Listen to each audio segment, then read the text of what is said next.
Apart from the pledges, which is the impact that all these announcements are having on your business? Well, let's stay on real numbers, because so far there's a lot of discussion, but the real numbers have to be considered carefully. As far as I know, at domestic level, we expect an increase of a few billions in the defense expenditure.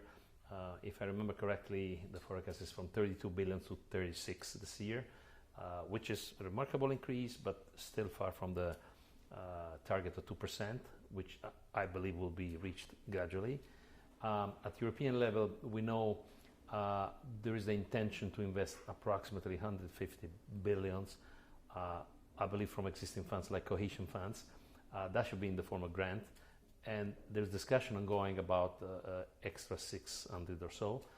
But I think where this money will be taken and the way this will be managed, this is still under discussion. So clearly we need more investment in defense because we are under threat. This is very clear.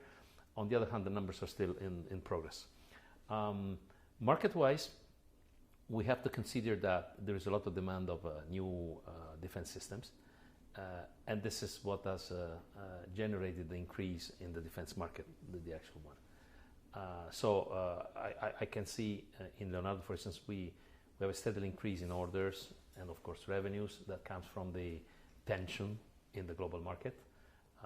And there's a lot of requests for advanced defense systems. So I think it's too early to draw a conclusion about the numbers.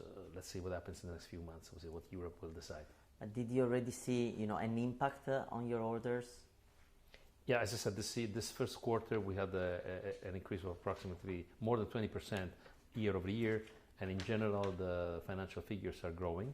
Yes, I mean, needless to say, we are almost in a war economy, and definitely the defense industries are involved. The primary industries to be involved in this race for defense and protection. Now, we should also consider that most of this investment is not necessarily in weapons. Mm-hmm. There's a lot of digital infrastructure, new technologies. So maybe in the future we will have to reconsider how we evaluate the investment in defense, in that it is not only weapons or armored systems, but will be also digital infrastructure, supercomputation, cloud, artificial intelligence, cybersecurity, space. Those things not necessarily have been included so far into the true defense investment, but very likely in the future this will be the case. We have discussed in the past several times about the future of Europe, the importance of Euro. You have been working as a minister before getting the CEO job. Do you think we are somehow, President Trump is making a favor to Europe, accelerating what you have been advocating for a while, the need for a cohesive defense common system? Honestly, I don't think anybody is making favors to anybody else in this moment. There is an interconnection or an overlap of economical and financial issues and military and defense and global security issues. Sometimes the situation is a bit confused. For instance, applying tariffs made a shock to the market. But if we see in defense, the impact of tariffs is relatively small. And especially for Leonardo, having local production in US and local sale in US. On the other hand, I understand the argument that there is an imbalancement in the trading situation between Europe and US, but this economy shouldn't be defense.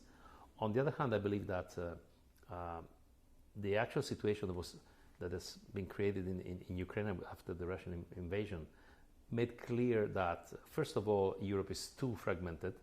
So even though we have maybe 1.5 million soldiers in Europe, those are fragmented into 27 armies. We have many fighters, many tanks, many helicopters. We have so many defense platforms that in the end of the day we're not very effective in the investment of our defense budget.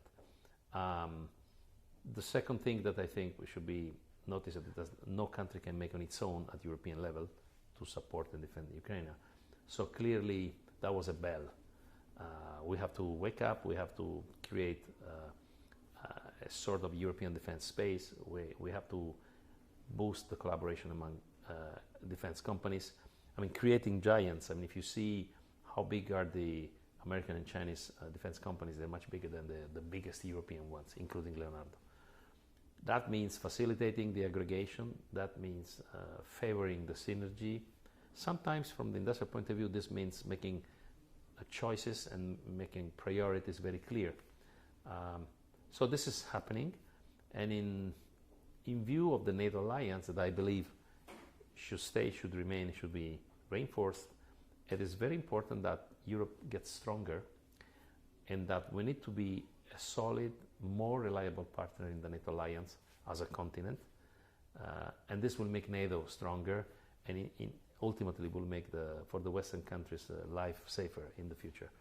So no favors, but of course the change of landscape has accelerated transformation that we should have considered maybe already a few years ago.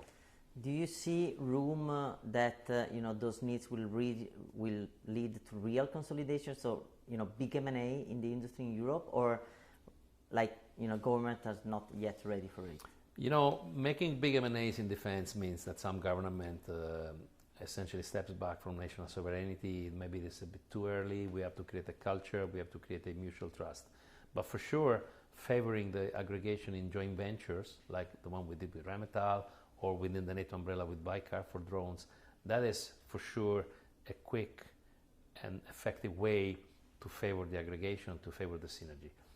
I have no doubt that in the future Europe will find a way to make real merger and acquisition, or giants. But I think we have to do those things somehow progressively, because you don't change the culture of 27 countries that are historically different and also socially different. So we have to accelerate the creation of the United States of Europe on one hand, but on the other hand, history matters. So we need to work on that. How is going your joint venture with Rheinmetall? Could this be widened to other sector or platforms? Well, the first point that I have to mention is that this joint venture makes a lot of sense because there are complementary technology between two complementary industries, and if you put them together, 1 + 1 = 3. Okay, the extra one comes from the integration, the advantage that comes from the integration of new payloads, new electronics, new satellite connection, new weapons with the advanced armored vehicle technology of Rheinmetall. So this is a typical example of synergy that is beneficial for both. By the time we can really make land vehicles that are state-of-the-art, simply better than the competitors, because they are more digital, more interconnected, more interoperable, faster, more effective, and so on and so forth. This, of course, it's very important for future export. So if we will be really clever, as we hope to be, we will make machines that are very competitive. That will open a much bigger market than the market we are tackling now, which is, for the time being, the Italian land defense market. Would the Iveco defense unit fit in this JV? The Iveco defense, as well known, Iveco is put on sale the Iveco defense. They have capabilities, they have production capability. They make a number of vehicles, military vehicles, so that could be complementary to and also useful in the organization of the Rheinmetall Leonardo joint venture. But we are at the early stage, so as I had the chance to mention to our investors, we participated in the early stage with a non-binding offer. We will see what happens, and if this will continue, there will be, as usual, a data room opening, and we will see. Some people see the potential space joint venture with Thales and Airbus as a test of consolidation. How are talks progressing? It's a lot of work. We are discussing, because obviously in space Europe has a problem because we were a bit fragmented again, and other countries have been really fast. Don't forget that India's on the moon, China's on the moon, US are launching, I think, 90 launch per year. So clearly Europe is being strongly connected to institutional funds for the space race, and being strongly influenced by the national sovereignty in the space business, has lost several trains. So we're discussing among peers, Thales, Airbus, and ourselves to see whether we can get together. But of course, now we're in the stage that after having considered all the kind of legal implications, organizational implications, we are now entering the real discussion, which means financials and value creation. So we are working quite actively with a very good constructive spirit, but numbers and products will define ultimately whether this is convenient or not. Sure, but you since admitted that you're really working on it. So yeah, sure, of course, it's we're working. Do you expect some news or to get to a proper deal in? We have a roadmap. We are working. Yeah, there is a roadmap, but this is now kind of confidential. But we have a roadmap, so yeah, the work is in progress, and we're working. We're working a lot. There's another, division where probably Europe should do something more together. Is when we're talking about warplanes. There's also other. Obviously you're working with the UK and your alliance, but we heard the CEOs in the industry and the Airbus say, there's room to do things together. Do you see chances that a JV there will become a proper European one with the German and the French? That's a very interesting point. I mean, well, first of all, let's say the frontier of fighters and military aviation stands in the sixth generation fighter, which is conceived to be a sort of flying supercomputer governing drones that are kind of controlled by a swarm intelligence. I mean, to make it a bit pictorial. So the GCAP consortium, the GCAP joint venture between BAE UK, Leonardo in Italy, and Mitsubishi Heavy Industries in Japan, now is integrating the project for the GCAP itself, so the aircraft, and the NATCO, the national companies that are constituting the joint venture, they're also considering in parallel, but separately also different technologies for the drones and for the AI. The joint venture has been launched. We are already working. In Europe, as you know, there are other potential competitors, the France-German initiatives, the FCAS. Yeah. So far, there was also the possibility of, as far as we know, there was the Lockheed Martin, but I think now this program has been interrupted by the Trump administration, though some funding went to Boeing for a similar enterprise. China very likely is working on the sixth generation. So the question is, how much room there will be in the planet after 2040, 2045 for those sixth generation fighters? Those are like, system of systems. I mean, I would compare them to the aircraft carrier ship. Mm-hmm. Yeah. You need one aircraft carrier and 90 ships. In that case, and 90 aircraft, sorry. In that case would be one GCAP and maybe 40 drones. Yeah. So in the future, we have to see what kind of market, what kind of efficiency the system can reach, how will be effective in terms of adjunct, so drones, and how will be effective in terms of AI. I wouldn't discard the idea that in the future we get together with other partners.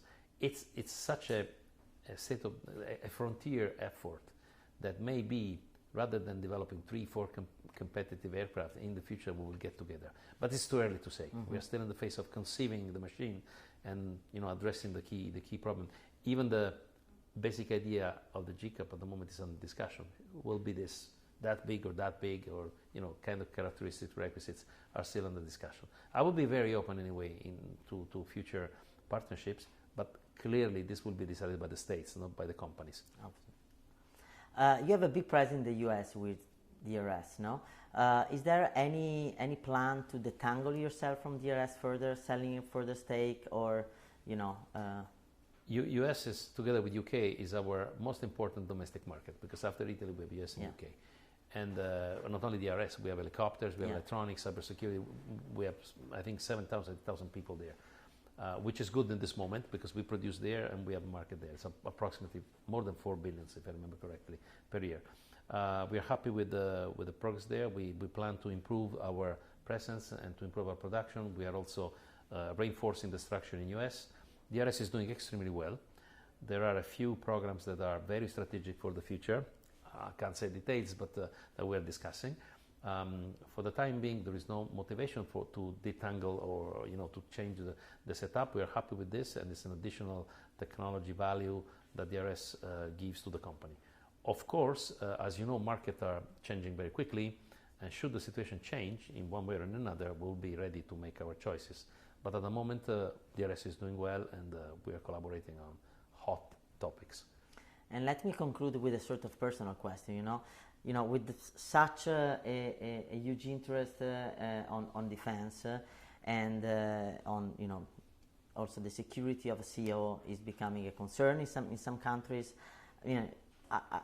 How your life has changed in the last few months, and do you still think you are in the right place to help? You never feel in the right place when you have to do with the life of people. I mean, it's, I'm a father of 3 children, so I feel this not only as a CEO but also as a father that is thinking that should things go bad and war expand in the planet, I have 3 kids that could be soldiers in the future, and I really don't like to read every day that 100,000 young people killed at the border, Ukraine and Russia. That's for me as a father is terrible.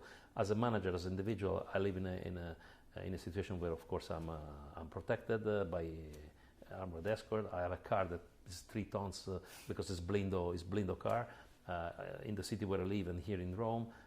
When I was minister a few years ago, I was under escort. To be honest, I'm a bit fed up, but apparently this is part of my job. I'm sure it will not last so long. Sometimes you have to make sacrifices as an individual to do your job. That's it.